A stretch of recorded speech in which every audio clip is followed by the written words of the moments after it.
Pejabat Heru ganti istilah, mereka ngamuk.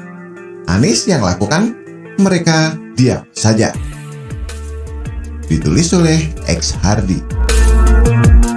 Ya, kalau kemarin Pak Gubernur Anies kan menjadikan Jakarta sebagai kota kolaborasi, ya. Ini artinya ada satu kerjasama dengan seluruh pihak kan, ya, sehingga semua ada bekerja, semua kerjasama, ya, untuk membangun Jakarta. Saya kira itu sudah bagus, ya, sudah bagus. Pejabat Heru Budi Hartono sedang disorot karena beberapa hal. Juru bicara DPP PKS Muhammad Iqbal adalah salah satu yang ikut menyorot. Dia meminta Heru agar bisa fokus dengan membuat kebijakan substantif, bukan malah sibuk yang terkesan menghapus jejak Anies serta loyalisnya. Menurut dia, Heru Budi sejak dilantik sebagai pejabat gubernur DKI kerap membuat kebijakan tak substantif. Yah, PKS lagi. Apa tidak ada partai lain? Bosen PKS mulu. Ibarat tiap hari makan nasi goreng sampai muak dan mual. Urus saja deh Walkot Depok yang bikin kontroversi karena bikin anak murid di SDN Pocin 1 dirampas haknya. Tapi nggak mungkin lah. Masa PKS tegur kadernya sendiri? Keburu terbalik bumi ini kalau sampai kejadian. Dia menyebut contohnya seperti mencopot Marullah Matali dari posisi sekretaris daerah hingga merubah slogan DKI Jakarta dari kota kolaborasi menjadi sukses Jakarta untuk Indonesia. Padahal dia menilai slogan Jakarta kolaborasi sudah sangat bagus, sesuai dengan kondisi kekinian dan cocok untuk semua golongan. Apa yang dilakukan pejabat gubernur DKI adalah kebijakan yang tidak substantif dan asal beda saja. Terkesan ingin menghapus jejak gubernur Anies Baswedan, kata Iqbal. Iqbal menilai slogan Jakarta yaitu kota kolaborasi tidak perlu dirubah. Dia menyindir Heru Budi yang masa jabatan Heru Budi hanya 1 tahun sehingga terkesan melakukan de-anisisasi. Saya agak setuju. Heru tak perlu terlalu fokus mengubah nama atau istilah. Tapi sebenarnya oke-oke saja sebagai pelajaran.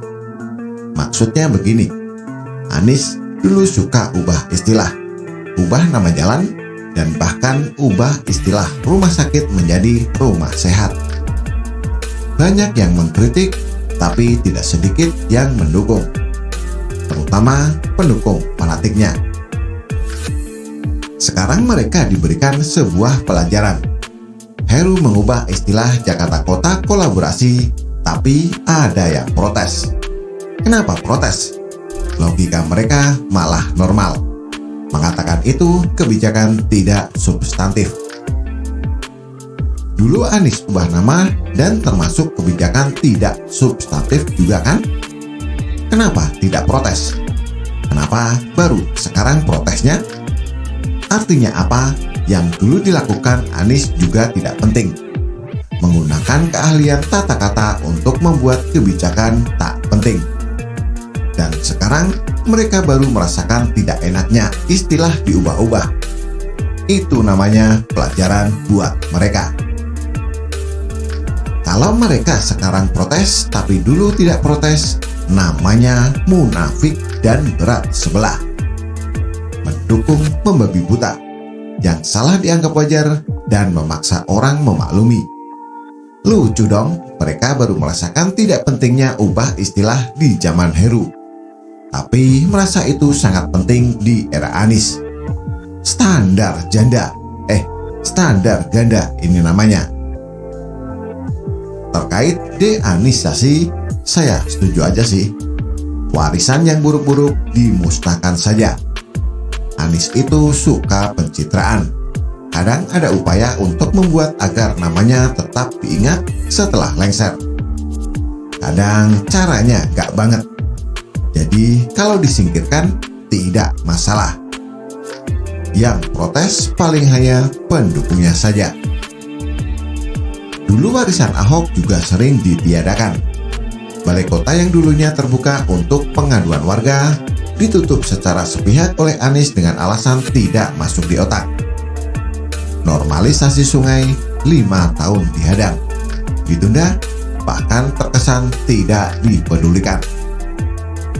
Pembangunan rusun untuk merelokasi warga dihentikan, anggaran dicoret, tapi rumah DP 0 rupiah juga gagal total. Ini seperti menyiksa warga, tak bisa ke kiri pun tak bisa ke kanan, terombang-ambing sampai pusing karena tidak ada kejelasan. Kelompok sebelah memang payah, suka play victim. Yang salah dianggap wajar, tapi ketika ingin menghapus kesalahan, malah protes dan menganggap itu keji dan licik. Gaya seperti ini memang susah diajak debat. Mau menang terus, ibarat dalam pertandingan sepak bola. Jangankan menang, berharap seri lawan mereka saja sulit setengah mati. Kita percayakan saja ke Heru, karena kalau PKS yang protes, pasti ada udang di balik batu.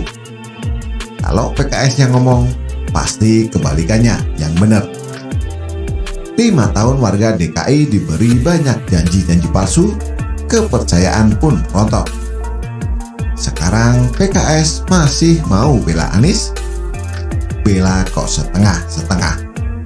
Kenapa tidak deklarasikan Anies sebagai capres dan resmi berkoalisi dengan Nasdem? Berarti ada udang di balik batu, kan? Bagaimana menurut Anda? Silakan tulis komentar di bawah.